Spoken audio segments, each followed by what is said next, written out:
Magandang araw sa inyong lahat. Ngayon, bibigyang pugay natin ang buhay at karera ng isang natatanging aktres, beauty queen, at public servant sa Pilipinas, si Rio Diaz. Samahan niyo ako sa paglalakbay mula sa kanyang kabataan, pag-angat sa kasikatan, hanggang sa kanyang huling mga taon.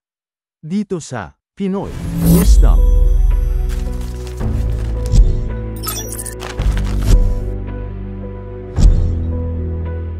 Si Rosario, Rio, Diaz ay isinilang noong ika-14 ng Agosto taong 1959 sa Manila, Pilipinas. Isa siya sa 8 anak ng kilalang pamilya Diaz, kabilang ang kanyang mga kapatid na sina Gloria Diaz, ang Miss Universe 1969, at Aurora Diaz, na pumasok din sa mundo ng entertainment.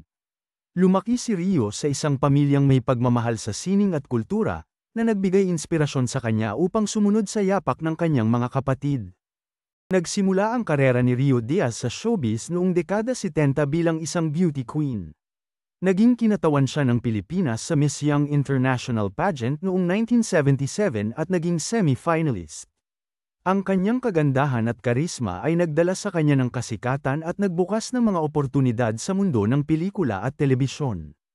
Isa sa kanyang mga unang proyekto sa telebisyon ay ang pagiging co-host ng Eat Bulaga, noong dekada 2080.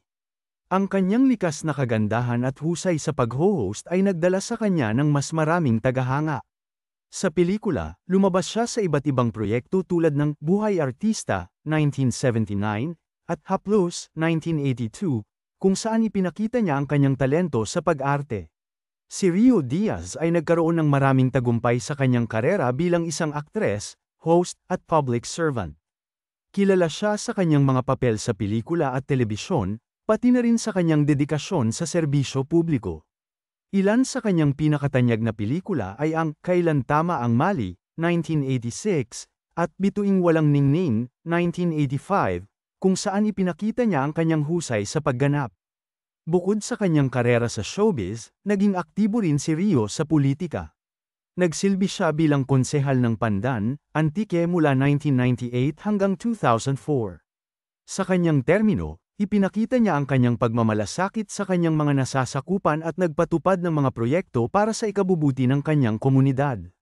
Noong ika-4 ng Oktubre taong 2004, sa edad na 45, pumanaw si Rio Diaz dahil sa colon cancer. Ang kanyang pagpanaw ay nagdulot ng malaking kalungkutan sa kanyang pamilya, mga kaibigan, at mga tagahanga. Marami ang nagbigay pugay at nagbalik tanaw sa kanyang mga naiambag sa industriya ng showbiz at serbisyo publiko.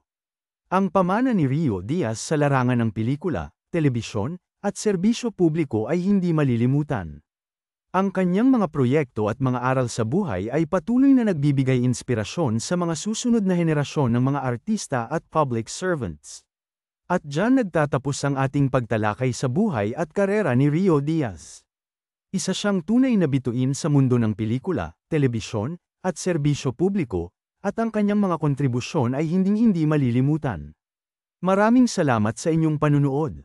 Huwag kalimutang mag-subscribe at i-click ang notification bell para sa mga susunod naming video. Hanggang sa muli, dito lang yan sa Pinoy Wisdom.